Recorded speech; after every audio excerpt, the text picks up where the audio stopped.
Despite last-ditch efforts by Mexico to negotiate with the Trump administration, with the country's economy minister traveling to Washington in an attempt to avert the metal tariffs, it wasn't enough. And 25% US levies have now been applied to all steel and aluminum imported from America's southern neighbor. Mexico exported about 2 million tons of steel to the US last year. This is a very strong and hard movement against the Mexican economy. Even though we are not the first exporter of aluminum to the United States, or neither from steel, this impact within the tariffs will imply the disruption in the supply chain.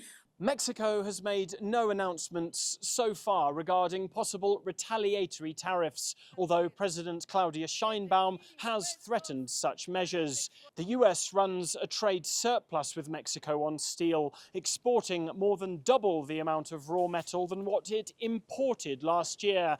But tariff-hit raw metals coming into Mexico would come at a cost to other key national industries. The problematic for us to make a retaliation in the exact same sector will be an implosion in the economic industry, especially in these ones, in the industry of automotive and steel, which are one of the most important ones for our industrial development. Mexico's automotive sector, an industry set to be heavily impacted, sees the tariffs as a way to bring about an end goal of speeding up North American free trade renegotiations, currently set for 2026.